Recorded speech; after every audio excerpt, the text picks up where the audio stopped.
북한 특수부대 내 기강은 이미 형편없습니다. 그런 체제 안에서 군기가 있으면 오히려 더 이상하겠죠. 저희처럼 집단으로 귀순하고자 하는 특수부대원들은 앞으로 더 나올 거라 확신합니다. 오늘 들려드릴 이야기는 어디서도 듣지 못한 북한의 숨겨진 잔혹한 진실들이 담겨져 있으니 꼭 끝까지 들어주시길 바랍니다. 안녕하세요. 저는 북한에서 특수부대 중령으로 활동을 했던 박영민입니다. 제가 오늘 이 자리에서 이야기를 시작하는 이유는 바로 특수부대원으로 복무하던 동생의 죽음 뒤에 숨겨진 끔찍한 진실을 세상에 알리기 위해서예요. 이미 태어날 때부터 3대가 충성해온 군사가문에서 태어났던 저의 미래는 정해져 있었습니다. 아버지는 인민무력성 부상, 할아버지는 항일빨치산 출신 장성이었으니까요. 저는 그저 그들의 길을 따라가면 됐을 뿐이었죠. 그리고 어릴 때부터 군사형제로 불린 저와 동생은 항상 저와 함께였습니다. 김일성 군사종합대학 특수작전학부 수석 입학과 졸업, 빠른 승진까지 모든 것이 저희에게는 순탄했죠. 하지만 2019년 1월 그 전화 한 통이 제 인생을 완전히 바꾸어 놓았습니다. 박준민 동무가 훈련 도중 부관의 떨리는 목소리가 수화기를 타고 전해졌을 때 저는 곧바로 뛰쳐갔습니다. 불길한 예감이 엄습했기 때문이죠. 그리고 그 예감은 정확하게 적중했습니다. 동생이 죽었을 때 진행된 훈련은 사람이 할 수 있는 훈련이 아니었습니다. 영하 15도의 살인적인 추위가 몰아치고 있는 와중에 7일째 이어진 무박생존 훈련이라고 하더군요. 훈련병들의 얼굴은 이미 시커멓게 변해 있었고 식량 보급이 3일 전에 끊긴 상태였지만 훈련은 계속됐다고 했습니다. 안전장비와 방한복 하나 없이 말이죠. 하지만 충격적인 것은 사실 창고에는 신형 방한복과 안전장비가 가득했었다는 것입니다. 하지만 훈련병들에게 지급된 것은 여름용 낡은 전투복 한 벌 뿐이었던 거죠. 그마저도 어떻게든 견딜 수가 있었지만 문제는 결빙된 계곡 횡단에서 일어났습니다. 30kg가 넘는 군장을 짊어진 채 안전장비 하나 없이 얼음판 위를 건너야 했거든요. 그때 얼음이 깨지며 울린 비명소리가 계곡을 울렸다고 합니다. 순식간에 동생이 급류에 휩쓸리고 만 것이죠. 하지만 아무도 구하지 못했습니다. 구명조끼도 밧줄도 구조대도 없었으니까요. 심지어 바로 옆에서 지켜보던 상급자들은 정신력이 부족한 놈이라며 고함을 질렀고 동생은 칼날 같은 강물 속에서 1시간을 넘게 버텨야 했습니다. 결국 시간이 갈수록 동생의 숨소리는 희미해졌고 점점 더 차가운 물속으로 가라앉았다고 합니다. 그리고 마지막 순간 동생의 입에서 나온 것은 어머니라는 한마디였다고 하더군요. 그러나 이것은 끔찍한 비극의 시작에 불과했습니다. 부대는 즉시 조직적인 은폐에 들어갔습니다. 동생의 시신은 가족들의 품에도 닿지 못한 채 화장됐고 공식 기록에는 혹한기 훈련 중 심장마비라는 거짓말이 적혔어요. 어머니의 부검 요구는 무참히 거절됐죠. 게다가 현장에 있던 목격자들은 하나같이 입을 다물었습니다. 불순분자로 낙인 찍히고 싶지 않다면 입 단단히 닫아라 라는 협박이 이어졌다고 합니다. 가장 놀라운 것은 상급자들의 태도였습니다. 그들은 책임은커녕 다음 날도 훈련을 이어갔죠. 마치 아무 일도 없었다는 듯이 말입니다. 저는 평양으로 돌아와 일상을 이어갔지만 매일 밤 악몽에 시달렸습니다. 꿈속에서 동생은 언제나 얼음장 밑에서 손을 뻗고 있었습니다. 형, 살려주세요. 그 목소리가 귓가에서 떠나지 않았습니다. 그리고 이런 진실은 3개월 뒤에야 드러났습니다. 우연히 만난 훈련소 의무병이 술기운에 떨리는 목소리로 저에게 진실을 털어놓았거든요. 그래서 저도 동생의 진실된 사인을 알 수 있었던 거고요. 더 충격적인 사실은 창고에 있던 방한복들은 상급자들이 빼돌린 것이었고 안전장비들은 시장에서 팔려나갔다는 사실이었습니다. 그들의 호주머니를 채우기 위해 제 동생은 목숨을 잃은 것이었죠. 그리고 이런 일은 매일같이 일어나고 있다고 하더군요. 하지만 그 누구도 불만을 제기할 수 없었다고 합니다. 위에서 일어나는 일들이니까요. 힘없는 말단 병사들은 그저 당할 수밖에 없는 것이었죠. 순간 분노가 치밀었지만 당장에 제가 할 수 있는 것은 없었습니다. 대신 저는 기록을 하기 시작했어요. 부대의 비리, 상급자들의 부패, 숨겨진 사고들에 대해서 말이죠. 그날부터 저는 겉으로는 더욱 충성스러운 장교로 활동하면서 뒤에서는 시스템을 무너뜨릴 증거들을 모으고 있었습니다. 동생의 죽음을 헛되이 하지 않고 다시는 이런 일이 일어나지 않도록 무언가를 해야 한다는 결심이 섰거든요. 저는 매일 밤 다짐했습니다. 준민아, 내 죽음이 헛되지 않게 하마. 반드시 이 진실을 밝혀내고 이 썩어빠진 시스템을 바꾸겠다. 그 말이죠. 하지만 그때는 몰랐습니다. 이것이 훗날 더 큰 변화의 시작점이 되리라는 것을 말이죠. 그리고 변화는 생각보다 빨리 찾아왔습니다. 몇 달 뒤 정찰총국 제8특수부대의 지휘관이라는 중책이 제게 맡겨졌거든요. 승진 소식을 들었을 때 등줄기에 한기가 느껴졌습니다. 이것은 기회였으니까요. 시스템의 핵심부로 들어갈 수 있는, 하지만 조금만 실수해도 목숨을 잃을 수 있는 중요하면서도 위험한 기회였죠. 그렇기에 부임 첫날부터 저는 완벽한 충성파의 연기를 시작했습니다. 누구보다 일찍 출근해 김일성 초상화에 인사하고 부대원들 앞에서는 혁명정신을 강조했죠. 하지만 모두가 떠난 밤이 되면 사무실에 홀로 남아 부대 문서들을 뒤지며 숨겨진 진실을 찾아나갔어요. 물론 시작은 혼자였습니다. 동생의 죽음을 교훈 삼아 누구도 섣불리 믿을 수 없었으니까요. 그러던 어느 날 밤 그를 만나게 되었습니다. 정치지도원 최승현을 말이죠. 제 사무실을 열자 그가 차갑게 저를 보며 서 있더군요. 순간 등에서 식은땀이 흘렀습니다. 제가 숨겨둔 자료들이 책상 위에 그대로 펼쳐져 있었거든요. 최승현은 아무 말 없이 자신의 서류 가방을 열었습니다. 저는 긴장한 상태로 그를 계속 쳐다보았죠. 이후 그가 꺼낸 것은 기강왕립조치 보안문건이라는 제목의 문서철이었어요. 그의 전임자가 숙청되기 전 남긴 자료였죠. 문서 안에는 고위층의 비리가 체계적으로 정리되어 있었습니다. 군수물자 횡령, 예산 전용, 병사 착취의 전모, 그리고 동생의 사고와 너무나 비슷한 패턴의 사건들까지 모두 말입니다. 중령님, 이건 빙산의 일각입니다. 최승현의 목소리는 떨렸습니다. 제 전임자는 이 자료들 때문에 목숨을 잃었습니다. 그렇게 저는 그와 뜻을 함께하게 되었습니다. 하지만 이게 끝이 아니었어요. 두 번째로 합류한 사람은 의무장교 강동철이었습니다. 매일 밤 의무실에서 홀로 울었다는 그는 두꺼운 의료 기록을 들고 찾아왔습니다. 당선급 자제들을 위한 특별 병동에는 최신 의료 장비가 있는데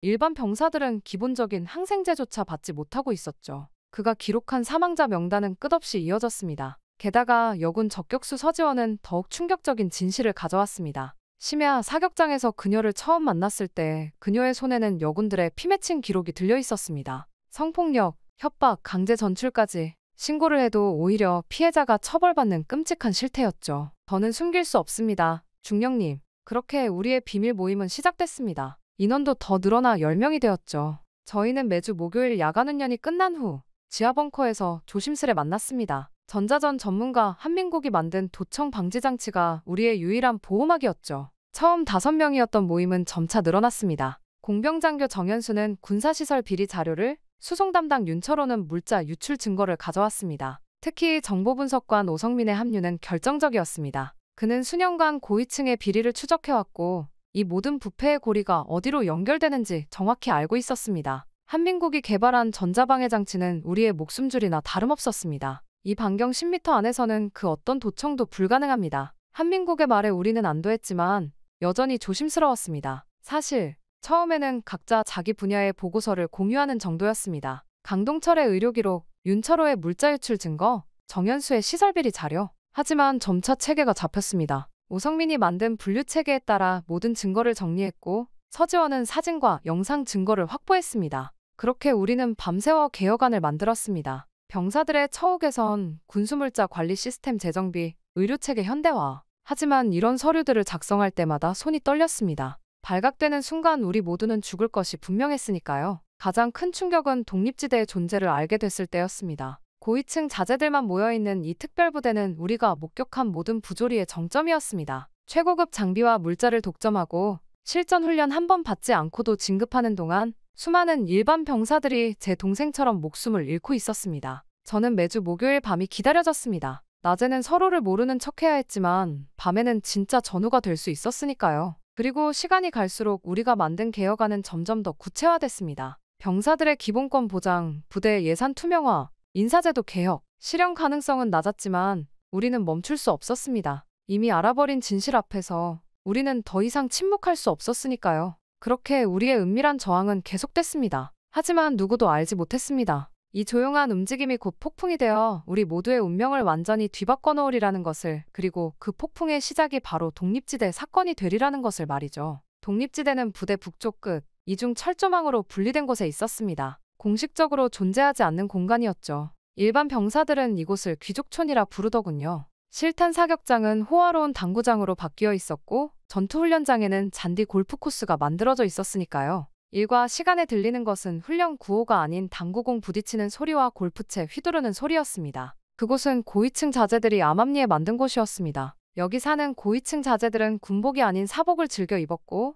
술과 고급 음식이 매일 배달됐습니다. 이들에게 군생활이란 그저 진급을 위한 형식이었습니다. 반면 일반 병사들은 이들의 하인이나 다름없었습니다. 처음 이곳의 존재를 알았을 때는 정말 너무 충격적이더군요. 너희 아버지가 우리 아버지 부하인 것처럼 너희도 우리 부하다. 알겠나? 장군의 아들이라는 이유로 그들은 훈련병의 인격을 무참히 짓밟기까지 했습니다. 커피 심부름, 골프백 들어주기, 목욕 수발. 이런 굴욕적인 대우는 일상이었고 조금이라도 마음에 들지 않으면 구타가 이어졌죠. 그러던 어느 날이었습니다. 평양에서 늦은 밤까지 술을 마시고 돌아온 대자의 아들 리성국이 일반 병사를 구타한 사건이 벌어졌습니다. 피해자는 19살 김민호 일병이었어요. 어머니를 혼자 보시며 농사짓던 가난한 집의 외아들이었습니다. 그날따라 피곤했던 리성국에 커피를 쏟았다는 이유로 시작된 구타는 3시간이나 이어졌습니다. 이런 쓰레기 같은 놈이 어떻게 감히? 죽여버릴까? 살려줄까? 리성국의 구둣발에 채이고 골프채로 맞으면서도 김민호는 사과를 멈추지 않았습니다. 어머니를 생각하며 참았다더군요.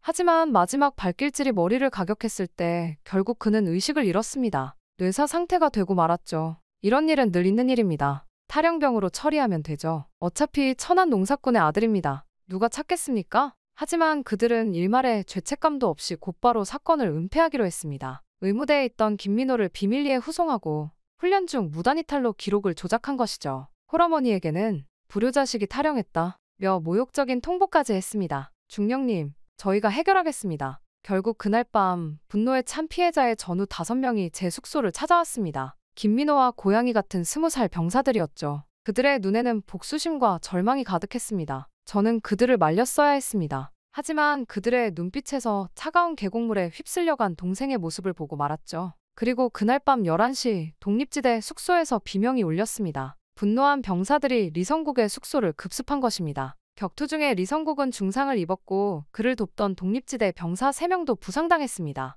이제 어떤 기분이냐? 우리 같은 천한 놈들한테 맞으니까 너희들이 우리 민호에게 한 짓을 똑같이 해주마. 하지만 가장 큰 문제는 그 후였습니다. 격투 중에 초소 경계병의 총기가 피탈됐고 공포탄이 발사되고 만 것이죠. 순식간에 부대 전체가 비상 상황에 빠졌습니다. 제가 급히 현장에 도착했을 때 5명의 병사들은 이미 울부짖고 있었습니다. 총구는 리성국을 향해 있었지만 그들의 손은 이미 떨리고 있었습니다. 20살 청년들은 복수와 두려움 사이에서 갈등하고 있었죠. 모두 무기를 내려놓으십시오. 제가 책임지고 공정한 수사를 하겠습니다. 저는 침착하게 그들을 설득하는 데 성공했고 무기도 회수했습니다. 하지만 이것은 시작에 불과했습니다. 다음 날 새벽 가해 병사들은 체포되고 말았거든요. 더 끔찍한 것은 그들의 가족마저 연좌제로 수용소에 끌려갔다는 소식이었습니다. 농사일하던 아버지들, 장사하던 어머니들, 학교 다니던 동생들까지 모두가 한밤중에 끌려가고 말았습니다. 반면 독립지대 측은 모든 책임에서 벗어났습니다. 오히려 리성국은 반동분자 색출 공로를 인정받았다며 특별 승진이라는 보상까지 받았습니다. 우리 아버지가 얼마나 높은 분인 줄 알아?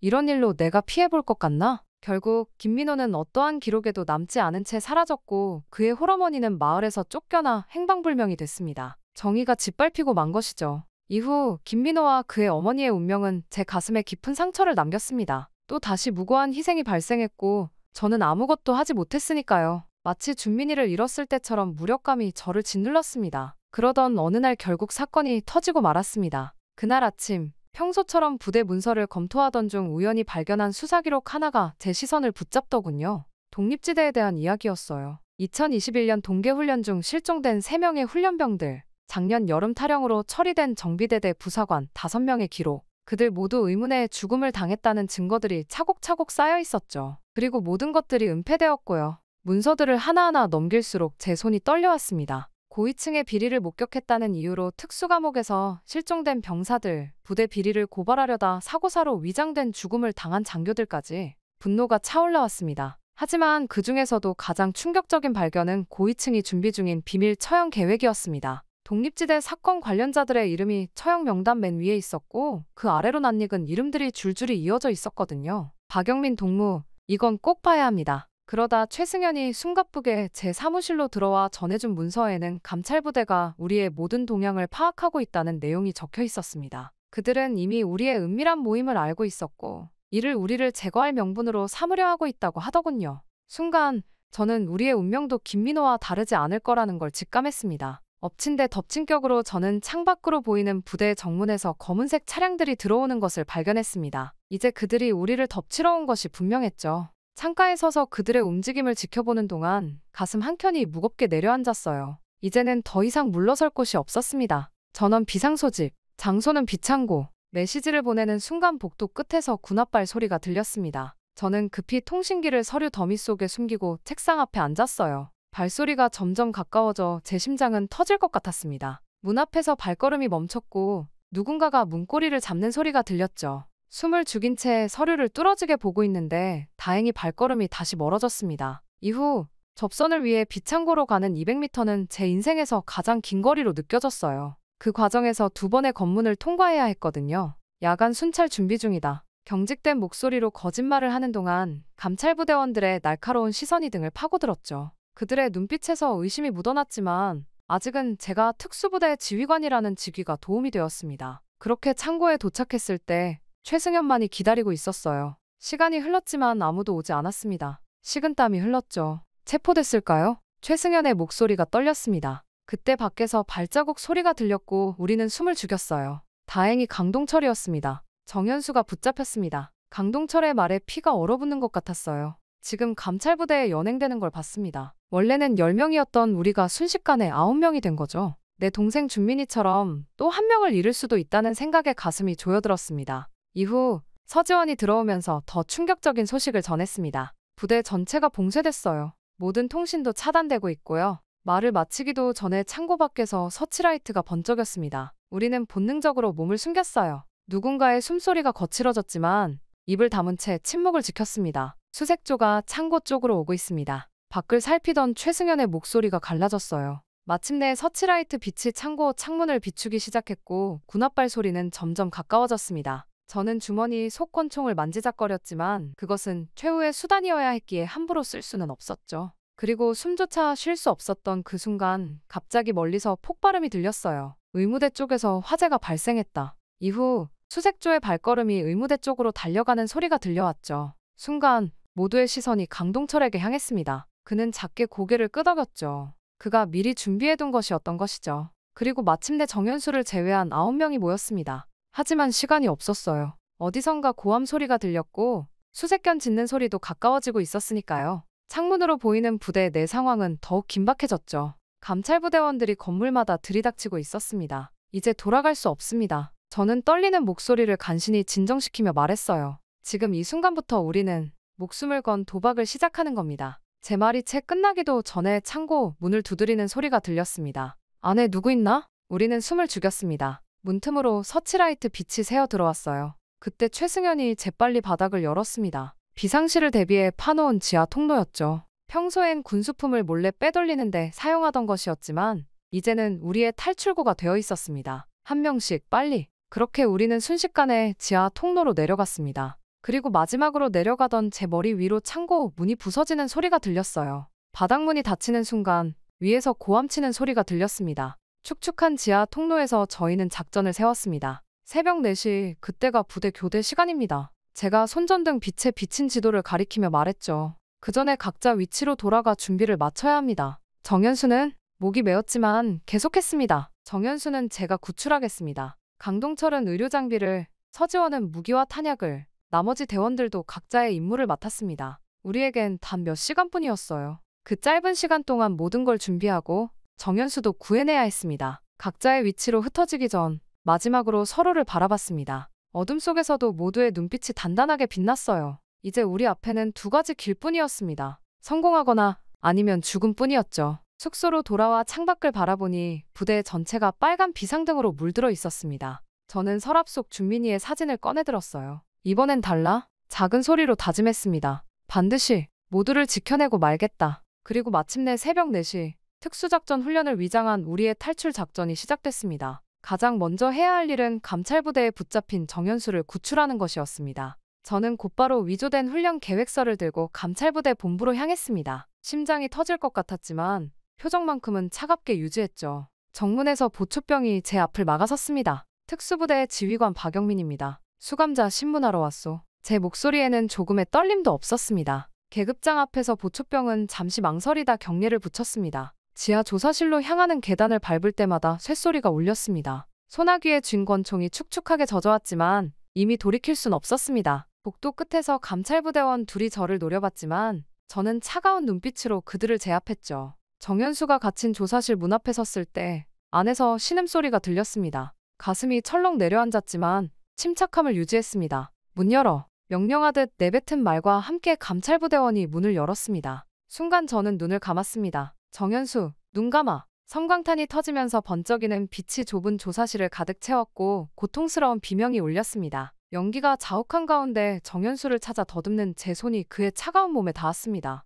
심장이 아직 뛰고 있다는 것을 확인하는 순간 등 뒤에서 소리가 들렸습니다. 거기 서라. 뒤돌아보니 복도에서 3명의 감찰부대원이 총을 겨누고 있었습니다. 저는 곧바로 주머니 속 수류탄의 안전핀을 뽑아 던졌죠. 수류탄이다. 그들이 흩어지는 틈을 타 정연수를 부축한 채 계단을 뛰어올랐습니다. 실제로 던진 건 연막탄이었지만 그들의 공포는 진짜였습니다. 작전 시작이다. 제 외침과 함께 부대 곳곳에서 폭발음이 울렸습니다. 미리 설치해둔 연막탄이 터지기 시작한 겁니다. 순식간에 부대 전체가 자욱한 연기로 가득 찼고 혼란스러운 함성이 여기저기서 터져나왔습니다. 그렇게 의무실에 도착하자마자 우리는 DMZ 탈출 계획의 마지막 점검을 시작했습니다. 최승현이 펼쳐놓은 지도에는 우리가 목숨을 걸고 가야 할 길이 붉은 선으로 그어져 있었습니다. 강원도 내륙 산악지대를 통과해 양구 북방의 민간인 통제구역으로 이어지는 죽음의 경로였죠. 장비 점검합니다. 서지원이 체크리스트를 읽어내려갔습니다. 방탄복, 야간 투시경, 지뢰 탐지기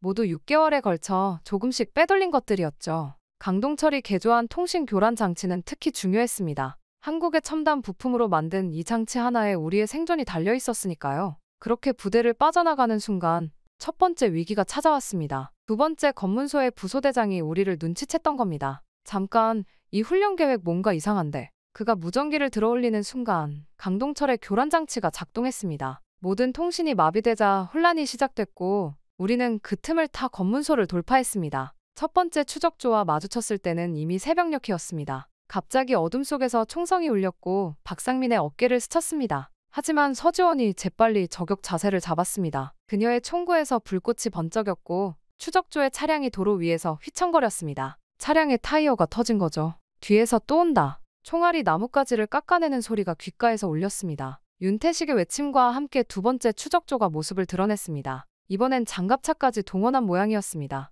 우리는 급히 산속으로 몸을 숨겼습니다. 그렇게 기적적으로 산악지대에 들어서자 지뢰지대가 시작됐습니다. 정연수가 지뢰 탐지기를 들고 앞장섰지만 그의 손은 떨리고 있었죠. 여기서부터 300m, 최소 50개의 지뢰가 매설되어 있습니다. 뒤에서는 추격조가 다가오고 앞에는 지뢰밭이 펼쳐져 있었습니다. 하늘에서는 헬기 소리가 들려왔습니다. 움직여요, 빨리. 한 발 한 발이 죽음과 맞닿아 있었습니다. 발을 내디딜 때마다 온몸에 식은땀이 흘렀죠. 그 순간 갑자기 폭발음이 울렸습니다. 추적조가 던진 수류탄이었습니다. 지뢰는 밟지 않았지만 그 폭발로 인해 박상민이 다시 한번 부상을 입고 말았습니다. 이번엔 다리였죠. 잠시 상처를 봐야 할 것 같습니다. 강동철이 재빨리 응급처치를 시작했습니다. 지혈대를 감고 모르핀을 놓는 동안에도 총성은 계속됐습니다. 서지원은 적격으로 추적조를 견제했고 저는 수류탄으로 그들의 전진을 저지했습니다. 그리고 마침내 DMZ가 눈앞에 보였을 때 절망적인 상황이 펼쳐졌습니다. 세 방향에서 추적조가 몰려오고 있었습니다. 게다가 계속해서 저격수의 총알이 귓가를 스치고 지나갔죠.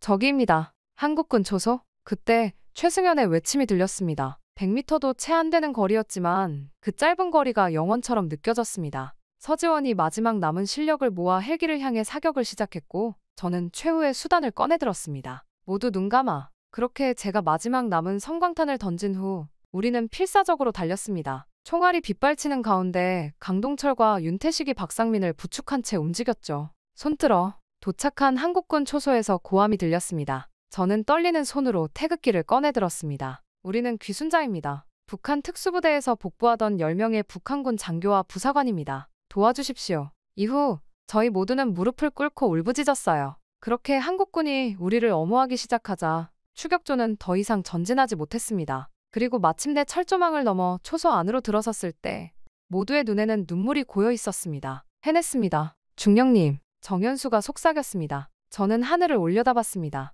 그래, 마침내 해냈구나. 마침내 우리는 자유를 찾았고 동생의 죽음을 밝힐 진실도 지켜냈습니다. 다행히 10명 모두가 살아남았습니다. 총상을 입은 팔과 다리, 지친 몸과 마음이었지만 우리는 해냈습니다. USB 속에 담긴 진실과 함께 우리는 새로운 삶을 향한 첫 발을 내디딘 것이었죠. 한국군 초소에서 우리는 즉시 군용 헬기로 후송됐습니다. 헬기 안에서 저는 주머니 속 USB를 꽉 쥐었습니다. 준민이의 죽음, 그리고 그 이후 목격한 모든 부조리한 진실이 이 작은 칩 하나에 담겨 있었죠. 처음 며칠은 보안시설에서 강도 높은 조사를 받았습니다. 당연한 일이었죠. 특수부대 지휘관을 포함한 고위급 군관 10명의 집단 탈북은 전례 없는 일이었으니까요. 하지만 우리가 가져온 자료의 가치를 확인한 순간 분위기가 바뀌었습니다. 이건 정말 폭발력 있는 내용들입니다. 정보기관 조사관의 눈빛이 달라졌습니다. USB 속 자료들을 검토하면서 그의 표정이 점점 심각해졌죠. 단순한 군사기밀을 넘어서는 증거들이네요. 그렇게 일주일간의 조사가 끝나고 우리는 하나원으로 이송됐습니다. 철창 없는 창문을 보고 한동안 멍하니 서 있었습니다. 90일, 새로운 삶을 시작하기 위해 우리에게 주어진 시간이었죠.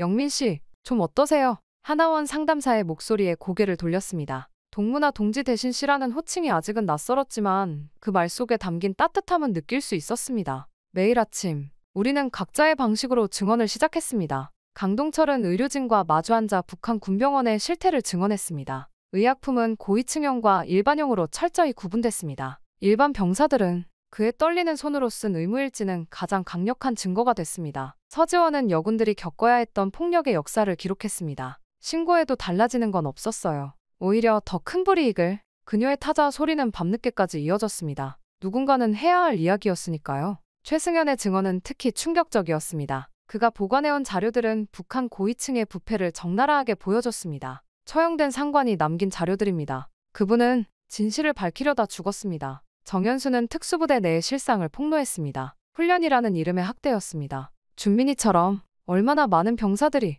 그의 목소리가 흔들릴 때마다 저는 준민이의 마지막 순간을 떠올렸습니다. 하나원에서의 시간은 빠르게 흘렀습니다. 새로운 삶에 적응하는 과정은 쉽지 않았지만 우리에겐 목표가 있었습니다. 진실을 세상에 알리는 것. 그것이 우리가 목숨을 걸고 넘어온 이유였으니까요. 박영민 씨의 증언은 매우 중요합니다. 국가정보원 관계자가 찾아왔을 때 저는 준비가 되어 있었습니다. 네, 모든 것을 말씀드리겠습니다. 준민이의 죽음부터 시작해서 우리의 증언은 큰 파장을 일으켰습니다. 몇몇 언론에서는 연일 북한군 부패 실상을 다뤘고 국제 인권단체들도 주목하기 시작했습니다. 하지만 그것은 시작에 불과했습니다. 하나원을 나온 후 우리 10명은 각자의 자리에서 새로운 싸움을 시작했습니다. 저는 안보 전문가로서 강연을 다니기 시작했습니다. 오늘 이 자리에서 제가 전하고 싶은 이야기는 청중들 앞에 설 때마다 준민이의 얼굴이 떠올랐습니다. 서지원은 여성인권단체에서 활동하기 시작했습니다. 그녀의 증언은 북한 여성들의 현실을 알리는데 큰 역할을 했죠.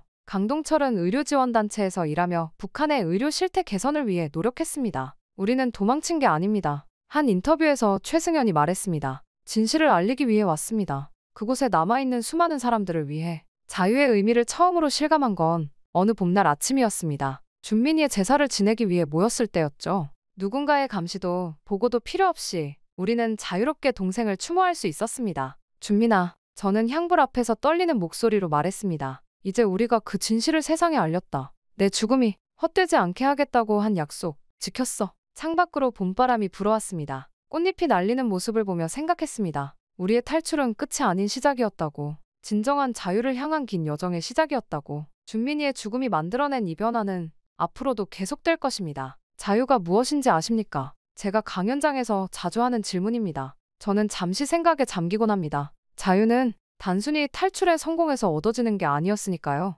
그것은 진실을 말할 수 있는 용기이고 부조리에 맞설 수 있는 힘이며 더 나은 미래를 꿈꿀 수 있는 권리였습니다. 우리 10명의 이야기는 이제 시작입니다. 이 자유라는 긴 여정 속에서 우리는 계속해서 진실을 말할 것입니다. 그것이 준민이와 한 약속이자 우리가 선택한 새로운 삶의 이유니까요. 저의 이야기는 이렇게 끝이 나지만 아직 앞으로 쓰여질 이야기가 더욱 많습니다. 그리고 북에 있는 억울한 저의 동료들도 언젠가는 자유를 찾는 그날까지 저는 계속해서 나아가려 합니다. 부디 저의 앞날을 응원해 주신다면 감사하겠습니다. 평양 시내 제약공장 7곳의 실상, 39호실 비자금 대여. 이건 그냥 제약회사가 아니지 않습니까?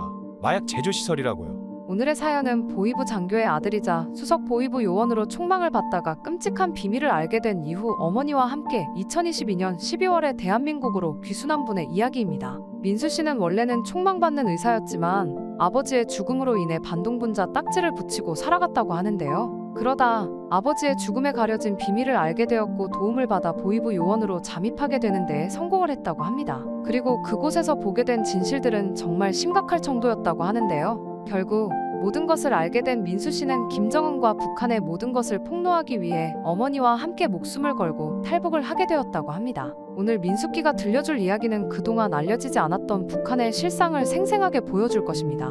부디 여러분의 두 귀를 쫑긋 세워주시길 바랍니다. 안녕하세요. 저는 북한에서 보위부 요원으로 일을 했던 박민수라고 합니다. 그리고 저는 결국 알게 되고 말았습니다. 그곳에서 일어나고 있는 끔찍한 일들을요. 게다가 보위부 장교셨던 저희 아버지의 숨겨졌던 비밀까지 전부 말이죠. 그리고 그게 제 인생을 바꾸게 될 것이라는 것을 그때는 전혀 알지 못했습니다. 평양종합병원 인턴시험 합격자 명단을 확인하던 순간의 기억이 여전히 생생합니다. 제 이름이 당당히 수석으로 빛나고 있었으니까요. 하지만 기쁨도 잠시, 곧이어 시작된 검증 과정은 험난했습니다. 아버지의 일로 인사과에서 불만을 표했다는 소문이 들려왔거든요. 하지만 대학에서도 줄곧 수석을 놓친 적이 없던 저였기에 제 실력만큼은 누구도 부정할 수 없었습니다. 외과 실습에서 보여준 뛰어난 수술 능력과 환자 진단 능력은 이미 교수진들 사이에서도 정평이 나 있었죠. 결국 몇 주간의 치열한 검증과 논의 끝에 저는 간신히 인턴 자격을 얻을 수 있었습니다. 합격 소식을 들은 어머니는 눈시울을 붉히며 저를 껴안았어요.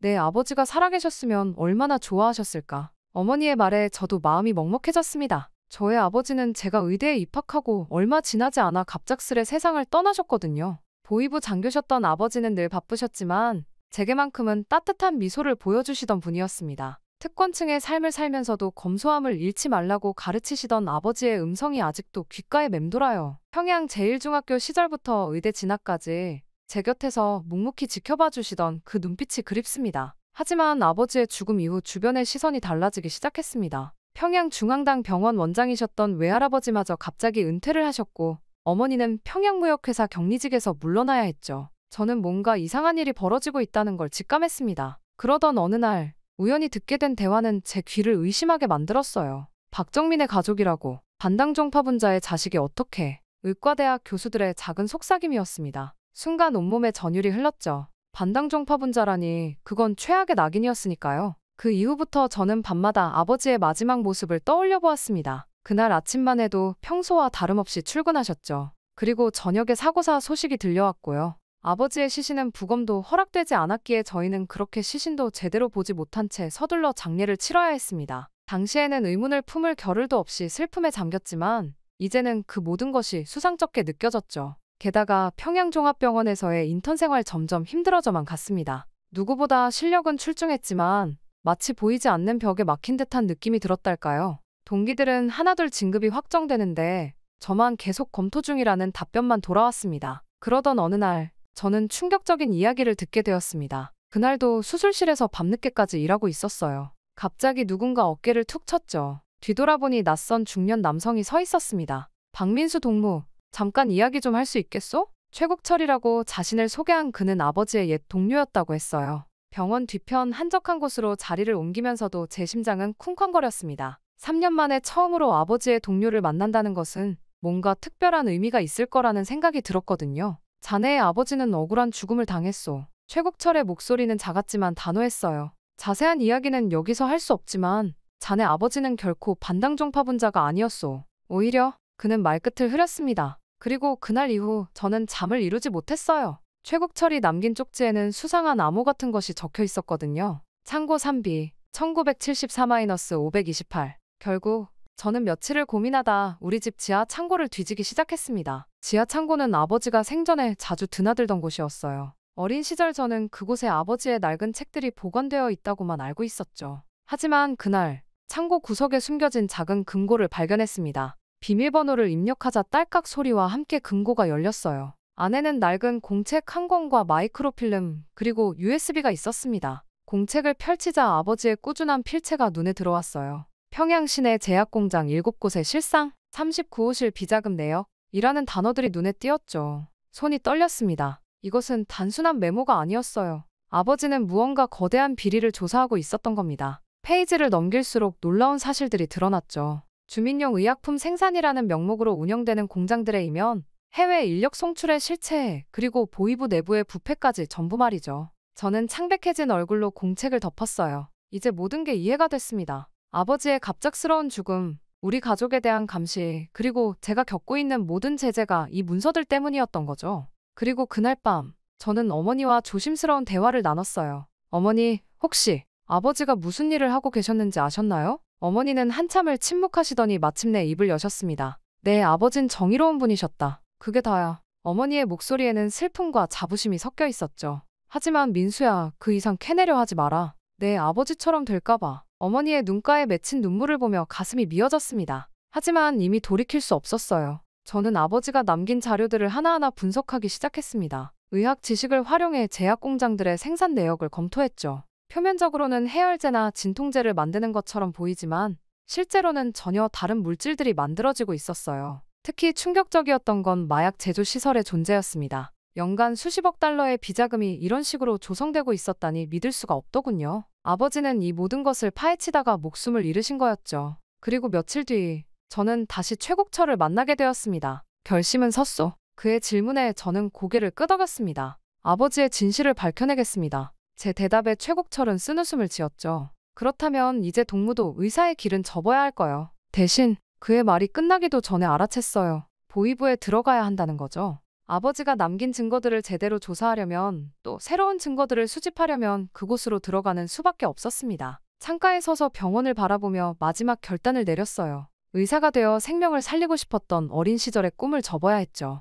하지만 이것 역시 또 다른 방식으로 정의를 실현하는 길이라고 생각했습니다. 그렇게 저는 보위부 시험 준비를 시작했어요. 제 천재적인 기억력과 분석력은 이제 새로운 목표를 향해 집중되었습니다. 외과 의사의 꼼꼼함과 정확성은 이제 첩보 요원의 자질이 될 터였죠. 그리고 마침내 보위부 시험장 앞에 섰던 그 순간이 아직도 생생합니다. 평양종합병원 인턴 가운을 벗은 지 일주일 만이었죠. 의사가 되고자 했던 꿈을 접는 것은 마치 제 심장을 도려내는 것처럼 아팠어요. 하지만 이제 제게는 새로운 사명이 있었습니다. 보위부 시험장으로 들어서는 순간 공기가 달라졌죠. 차가움이 온몸을 휘감았습니다. 복도를 걸을 때마다 울리는 발소리가 마치 제 심장 소리처럼 들렸어요. 이곳에서 아버지도 이런 긴장감을 느끼셨을까요? 박민수 동무. 이름이 호명되자 등줄기로 식은땀이 흘렀습니다. 시험관실로 들어서는 순간 날카로운 눈빛들이 저를 꿰뚫었죠. 의학부 수석 출신이 왜 보위부를 지원했지? 첫 질문부터 심장을 겨눴어요. 준비해둔 대답이 있었지만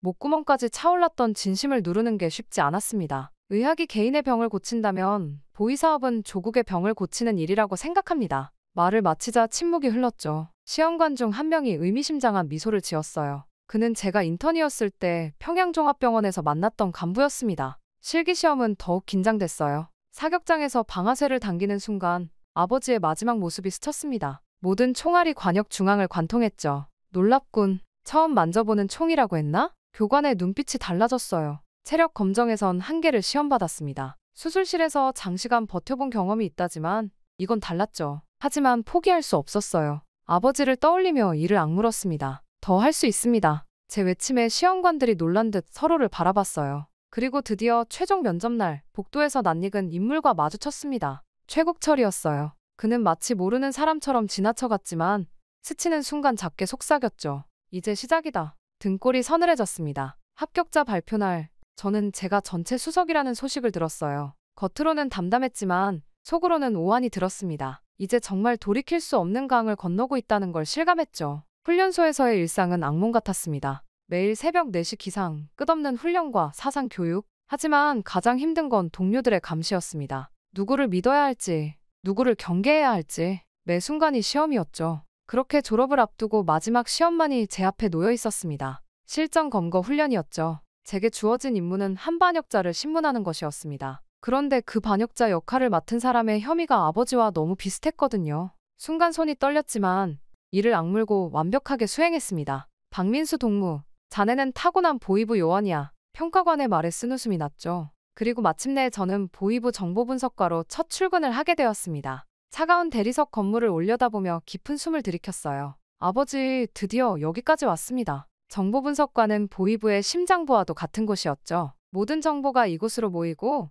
이곳에서 분석되어 다시 각 부서로 흘러갔습니다. 박민수 동무, 이쪽으로 오게. 과장의 안내로 제자리에 앉았어요. 창가에서 멀어 어둑한 자리였지만 오히려 좋았죠. 첫 업무는 평양 시내 제약 공장들의 생산 보고서 검토였습니다. 박 동무가 의학 지식이 있으니 꼼꼼히 살펴보게. 과장의 말에 고개를 끄덕였어요. 겉으로는 평범한 업무 지시였지만 제게는 천금 같은 기회였죠. 보고서를 검토하면서 의심스러운 점들이 눈에 띄기 시작했습니다. 진통제 생산이라고 되어 있는 생산 라인의 설비 내역이 이상했어요. 이런 화학 구조로는 진통제가 나올 수 없는데 의대에서 배운 지식이 빛을 발하는 순간이었죠. 그렇게 저는 밤늦게까지 남아 자료들을 분석했습니다. 평양 시내 7군데 제약공장의 설비 목록, 원자재 수입 내역, 생산품 목록, 모든 것이 앞뒤가 맞지 않았어요. 특히 특정 화학물질의 수입량이 비정상적으로 많았죠. 박동무, 39호실 산하 무역회사들의 거래 내역도 한번 보게. 상부에서 새로운 자료가 내려왔어요.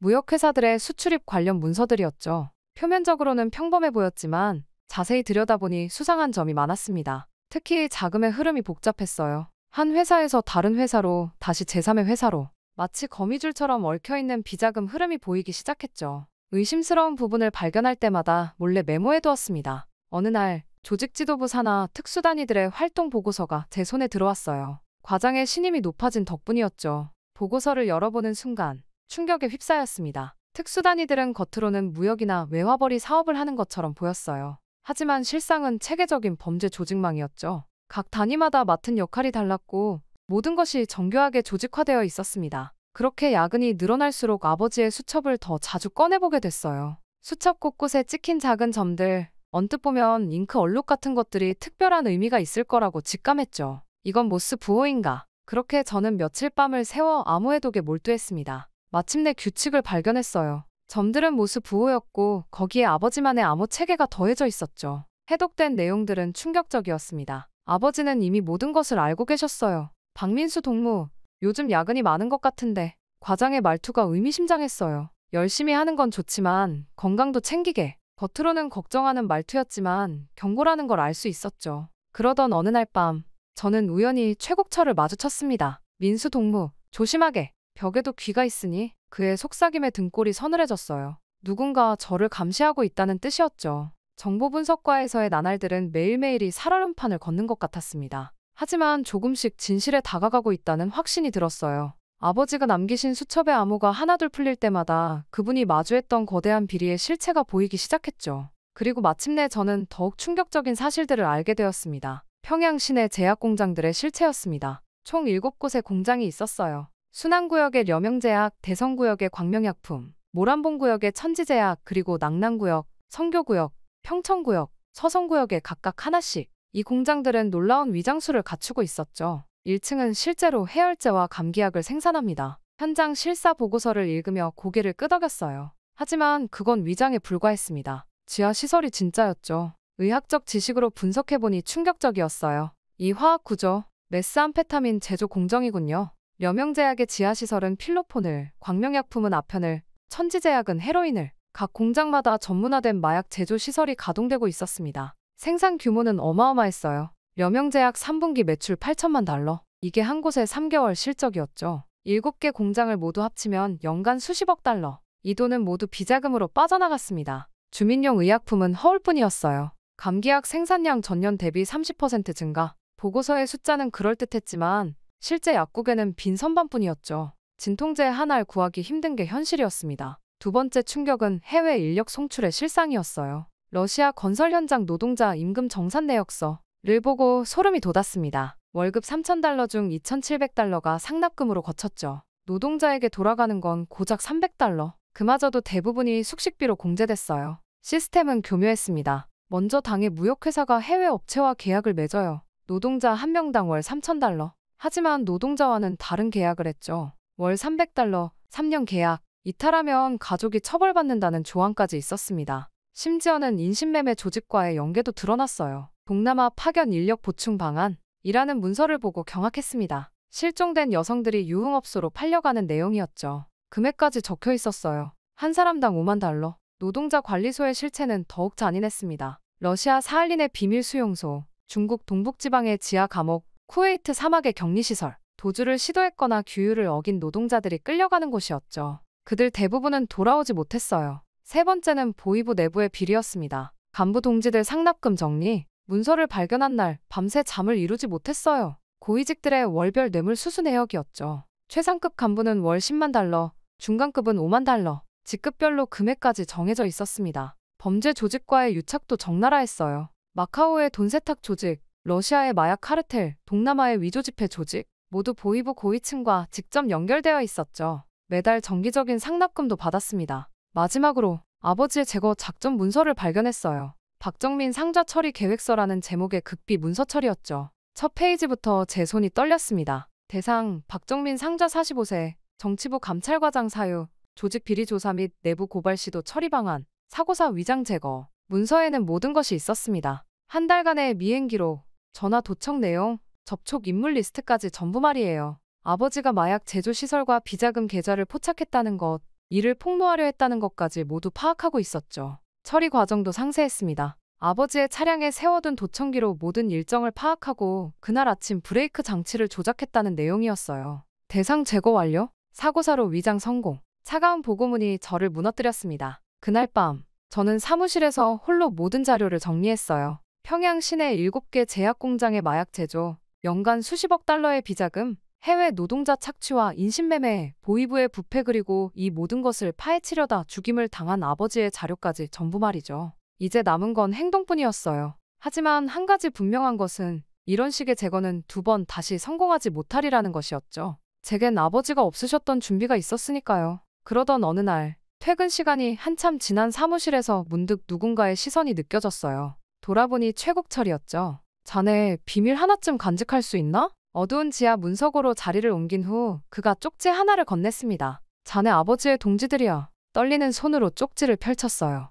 5명의 암호명이 적혀 있었죠. 모두 보위부 내 고위급 인사들이었습니다. 첫 번째 만남은 평양역 화장실이었어요. 세 번째 칸에서 기침 소리가 들리면 들어가시오. 최국철의 지시대로 했더니 보안부국장을 만났습니다. 자네 아버진 우리의 희망이었네. 짧은 한마디에 눈시울이 붉어졌어요. 일주일 후엔 봉화백화점 지하 식당에서 리성철 과장과 마주쳤죠. 식사 맛있게 하시오. 그가 건넨 냅킨 속에는 USB가 숨겨져 있었습니다. 이건 자네 아버지가 마지막으로 수집한 자료들일세. 양심적인 요원들과의 연대는 마치 지하조직처럼 이루어졌어요. 보위부 내 7명의 요원들로 말입니다. 모두 아버지의 정신을 이어받은 사람들이었죠. 매주 다른 장소에서 다른 시간에 서로 다른 방식으로 접선했습니다. 가장 위험했던 건 어머니와의 대화였습니다. 어머니, 아버지의 서류를 보관하고 계시진 않나요? 질문을 던지는 순간 어머니의 안색이 창백해졌습니다. 윗집에서 도청하고 있어. 어머니의 입모양으로만 읽을 수 있었죠. 그리고 다음 날 어머니가 시장에 가신다며 나가셨어요. 저도 잠시 후 그 뒤를 따랐죠. 북세동 시장 구석진 곳에서 어머니가 건네신 건 낡은 장바구니였습니다. 바닥을 뜯어보니 거기에는 아버지의 마지막 수첩이 있었어요. 그렇게 이어진 결정적 증거 수집은 더욱 위험했습니다. 조직지도부의 비자금 계좌 내역을 입수하기 위해 매일 밤 시스템에 접속해야 했거든요. 게다가 마약 제조 시설 촬영은 목숨을 건 도박이었어요. 평양 시내 7군데 제약 공장, 경비가 삼엄한 공장들을 하나하나 촬영해야 했죠. 시설 점검 나왔습니다. 의학 지식을 살려 점검관으로 위장한 채 지하시설까지 들어갔어요. 인신매매 피해자의 증언은 가장 마음을 아프게 했습니다. 러시아 벌목장에서 탈출한 리철민, 두바이 건설 현장에서 도망친 김성호. 그들의 이야기를 녹취하는 내내 손이 떨렸어요. 우리를 짐승처럼 다뤘습니다. 보위부 수뇌부의 부패 증거를 수집하던 날은 하마터면 발각될 뻔했어요. 박민수 동무, 거기서 뭐하나? 갑자기 들린 부국장의 목소리에 등줄기가 얼어붙었죠. 다행히 컴퓨터 화면을 빠르게 전환할 수 있었습니다. 그렇게 저는 모든 증거를 복사해 3개의 USB에 담았어요. 하나는 제가 목에 걸고 하나는 최국철에게 맡겼죠. 마지막 하나는 어머니께 부탁을 했습니다. 그리고 문서 자료들은 평양 곳곳에 분산시켜 숨겼어요. 하나라도 남아있어야 한다는 일념으로 말이죠. 낡은 창고, 폐건물 벽 속, 오래된 서점의 책 사이에 두고 모든 장소를 암호화된 지도에 표시했습니다. 그리고 어느 날 최국철이 급하게 찾아왔습니다. 민수 동무, 우리가 감시받고 있네. 그의 목소리가 떨렸어요. 이제 더 이상 시간이 없어. 그렇게 저는 최국철의 경고와 더불어 저를 감시하는 그림자들의 숫자가 늘어나는 것을 느끼며 마지막 계획을 세웠습니다. 첫 단계는 보위부의 감시망 분석이었어요. 3년간 보위부에서 일하며 파악한 시스템의 허점을 하나하나 정리했습니다. 박동무, 순찰 일정표 검토 좀 해주게. 과장의 지시는 오히려 제게 기회였죠. 모든 검문소의 근무 시간과 인원 배치를 파악할 수 있었으니까요. 국경 지역 경비 강화 계획입니다. 어느 날 책상에 올라온 문서였어요. 떨리는 손으로 문서를 넘기며 국경 경비대의 순찰 패턴을 분석했습니다. 매 시간 정각마다 순찰? 하지만 자정에서 새벽 2시 사이엔 15분간의 공백이 있었죠. 최국철이 은밀히 알려준 정보도 있었어요. 이소대 경비병들이 월요일 새벽마다 몰래 장사꾼들을 통과시켜준다네. 이런 정보들을 하나하나 모아 가장 안전한 탈출 경로를 설계했습니다. 도강 지점 선정에도 공을 들였어요. 러시아 국경은 너무 위험했고 휴전선은 아예 불가능했죠. 결국 중국 국경이 최선이었습니다. 특히 해산 부근의 좁은 강폭, 그곳이 가장 적합해 보였어요. 믿을 만한 도강 브로커를 소개해주겠네. 최국철의 도움으로 접선한 브로커는 의외로 반듯해 보이는 사람이었습니다. 일단 중국 단둥까지만 모시면 되는 거죠? 그의 말투는 차분했어요. 준비물 하나하나를 세심하게 챙겼습니다. USB는 방수팩에 넣어 목에 걸었고 중요 문서들은 비닐로 여러 겹 싸서 허리춤에 숨겼어요. 현금도 준비했죠. 달러, 위안, 원. 만약의 상황에 대비해 세 종류의 화폐를 준비했습니다. 가장 어려웠던 건 평양을 빠져나갈 계획을 세우는 일이었어요. 수시로 바뀌는 검문소, 불시 검문. 게다가 보이부 요원의 이동은 더욱 엄격하게 감시받았죠. 출장 승인 받으셨습니까? 매번 이런 질문을 받아야 했어요. 어느 날 밤 탈출 경로를 암기하다 갑자기 불이 켜졌습니다. 이 시간까지 뭘 하나? 순간 가슴이 철렁 내려앉았지만 다행히 경비원이었어요. 아, 실례했습니다. 업무가 많아서. 위장된 미소로 넘겼죠. 최국철이 알려준 중요한 정보가 있었어요. 다음 주 화요일 김정일 동지 시찰 준비로 경비가 분산될 걸세. 이런 기회는 흔치 않았죠. 그날을 탈출의 날로 정했습니다. 그리고 탈출 전날 저는 마지막으로 아버지의 묘소를 찾았어요. 아버지, 이제 저도 아버지처럼 진실을 위해 모든 것을 걸어봅니다. 차가운 바람이 불어왔지만 마음만은 단단했죠. 사무실로 돌아와 마지막 점검을 했습니다. 평소와 다름없이 퇴근하는 척하며 필요한 물품들을 하나둘 챙겼어요. 내일도 야근입니까? 경비원의 물음에 평소처럼 웃으며 대답했죠. 네, 아마도요. 탈출까지 남은 시간을 초침 소리와 함께 세어갔어요. 12시간, 8시간, 4시간. 이제 얼마 남지 않았습니다. 가슴속의 증거들이 묵직하게 느껴졌어요. 이 작은 USB 속에 담긴 진실이 얼마나 많은 것을 바꿀 수 있을까요? 아버지, 저 반드시 해내겠습니다. 다짐하듯 중얼거렸어요. 창밖의 어둠이 깊어갈수록 제 마음속의 불빛은 더욱 선명해졌습니다. 내일이면 시작됩니다. 자유를 향한, 그리고 진실을 향한 위험한 여정이. 그리고 마침내 그날이 다가왔습니다. 시계는 새벽 4시를 가리키고 있었어요. 이제 시작이다. 깊은 숨을 들이마시며 첫 발걸음을 내딛었습니다. 평양역으로 향하는 발걸음이 무거웠어요. 매일 출근하던 길이지만 오늘만큼은 달랐죠. 목에 걸린 USB가 어깨를 짓누르는 듯 했습니다. 그 안에는 수천 명의 운명이 담겨 있었으니까요. 신분증 검사하겠습니다. 평양역 검문소에서 첫 번째 고비를 맞았어요. 보이부 신분증을 꺼내자 경비원이 경직된 표정으로 거수경례를 했죠. 통과하십시오. 식은땀이 흘렀지만 무표정을 유지했습니다. 새벽 첫 차에 올랐어요. 청진행 열차 타시는 건가요? 옆자리 승객의 물음에 가볍게 고개를 끄덕였습니다. 실제 목적지는 해산이었지만 티켓은 청진으로 끊었죠. 덜컹거리는 열차 안에서 지나온 시간들이 주마등처럼 스쳐 지나갔어요. 첫 번째 위기는 순천역에서 찾아왔습니다. 보이부 불시 검문입니다. 모든 승객은 소지품 검사를 받으십시오. 순간 심장이 멈추는 듯했어요. 하지만 이때를 위해 준비해뒀죠. 보이부 검열관 신분증을 꺼내들었습니다. 나도 검문 나왔는데 동지들 수고가 많소. 열차가 북부 지방으로 들어설수록 긴장감은 더욱 고조됐어요. 창밖으로 보이는 설산이 점점 가까워졌죠. 갑자기 객실 문이 열렸습니다. 승차권 검사하겠습니다. 차장의 목소리가 날카로웠어요. 청진역에서 내린 후 은밀히 해산행 버스에 올랐습니다. 버스 안에서 최국철이 준비한 서류를 다시 한번 확인했어요. 위조된 출장 명령서. 이게 마지막 보루였죠. 해산에서 뭔 일로 오셨습니까? 버스 기사의 질문이 가슴을 파고들었어요. 조사차 왔습니다. 차가운 목소리로 대답하자 기사는 더 이상 묻지 않았죠. 창밖으로 흐르는 풍경이 점점 낯설어졌습니다. 해산에 도착한 건 해질 무렵이었어요. 약속된 장소로 향하는 발걸음이 떨렸습니다. 도강 브로커를 만나기로 한 시간까지 아직 4시간.